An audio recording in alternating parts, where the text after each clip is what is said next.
Boa noite a todos vocês, alunos do sétimo período de enfermagem da AEMS. Como as aulas continuam suspensas, as aulas presenciais, né, por conta dessa pandemia que nós estamos enfrentando, nós vamos intercalar um pouco as formas de aprendizado, tá? A gente tem utilizado leitura, questões respondidas, a gente pode conversar por e-mail, pela área do aluno, e agora também nós vamos incluir os vídeos nas nossas aulas, ok? As videoaulas. Na aula passada, vocês fizeram umas questões referentes ao primeiro bimestre, né? Era uma revisão. Então, hoje eu vou conversar com vocês sobre essas questões, a maior parte da sala acertou. Vamos revê-las para que não fique dúvidas, ok? Quero lembrar vocês que nos horários das aulas eu também estou disponível pelo Hangouts para tirar dúvidas. Se vocês quiserem me procurar por lá, podem procurar. Claro que também podem mandar questões por e-mail ou pela área do aluno que eu também vou responder, ok? Então, vamos às questões de revisão do primeiro bimestre. A primeira questão era referente ao surgimento do home care, da assistência domiciliar no Brasil propriamente dita. E aí, lá na primeira aula, a gente viu que a assistência domiciliar, na verdade, ela sempre existiu. Né? A gente tem relatos lá do Egito Antigo, de 3.100 anos antes de Cristo, ok? Então, ela sempre existiu. Apenas lá por volta do século XIX que a gente tinha um modelo médico hegemônico que a gente fala, né? A atenção ela era exclusivamente hospitalar, então os doentes eram deixados no hospital, a família não tinha mais esse vínculo, essa possibilidade de cuidar do seu familiar, ok? E muitas vezes eles ficavam lá até falecer, até receber alta, e às vezes esses eram cuidados que podiam ser realizados em casa. Então é uma coisa que não funcionou por muito tempo, não perdurou por muitos anos, certo? Então lá no Egito Antigo já existia isso, depois século XIX, que foi mudando, a família foi perdendo lugar, mas aí com o avanço das doenças crônicas, a transição epidemiológica, a transição epidemiográfica, o envelhecimento populacional, não era possível mais deixar todos os doentes no hospital até ele receber alta, né, por cura ou óbito, ok? Então, em 1947, surge a assistência domiciliar como uma extensão do cuidado do hospital, né? E ela ainda é assim hoje, né? Em alguns casos, ela é uma extensão daquilo que poderia ser feito no hospital. O objetivo era descongestionar os hospitais e aí ele foi se expandindo, né? Da Europa para a América do Norte, para nós, sempre as coisas, a maior parte das coisas em saúde, elas vêm da Europa.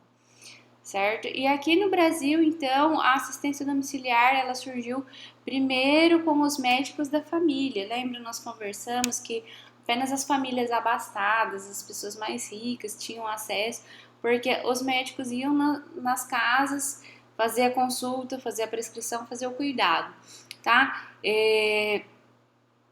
Assim surgiu no Brasil, ok? Mas depois foi sendo ampliado, né? O SUS foi integrando também ações para atenção domiciliar, ok? E aí a gente cai, então, na segunda questão.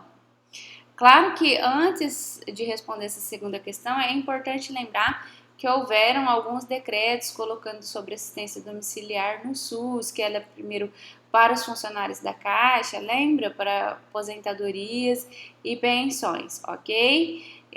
Depois teve em 1960 a expansão desse serviço domiciliar para também os servidores públicos no estado de São Paulo. Em 1990 foi expandido o atendimento domiciliar no Brasil, ok? E aí a segunda questão, ela fala ela pergunta qual é a principal legislação que nós temos no Brasil hoje para assistência domiciliar. Então, na verdade, a gente tem várias portarias que falam da atenção domiciliar. Entretanto, aquela que foi um marco falando que a atenção domiciliar ela é para todos, não são apenas para grupos específicos, é a resolução da Anvisa, a RDC número 11, ok? De 2006. Essa é a resolução que foi um marco, então, para assistência domiciliar no Brasil. A gente estudou bastante sobre ela, né? E ela não é a única, é importante a gente lembrar que ela não é a única, depois dela surgiram outras que foram melhorando e implementando a atenção domiciliar no Brasil, ok? Então, a resposta da segunda questão é RDC 11 de 2006. A terceira questão, a gente vai estudar alguns aspectos que fala, alguns conceitos que são trazidos na RDC 11.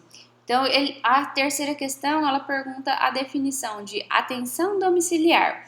Não precisava responder, a maioria de vocês colocou igualzinho está na lei, não precisava, ok? Vocês podem colocar com as palavras de vocês, mas o importante é que vocês saberem que a admissão e atenção domiciliar, ela é caracterizada por um processo, né? Desde a indicação, né, o médico da assistência da atenção básica vai indicar, vai ter uma elaboração do plano de atenção domiciliar, essa elaboração é com a equipe multiprofissional, e aí vai verificar se vai ser uma assistência domiciliar ou se vai ser internação domiciliar. Então, a admissão, ela compreende todo esse processo, indicação, elaboração e implementação da assistência, ok?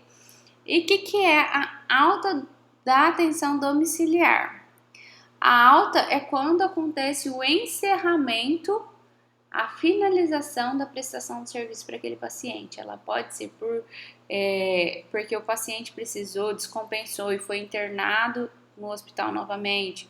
Pode ser porque ele está estável e agora a família tem condições de cuidar, ou ele pode voltar para a atenção básica.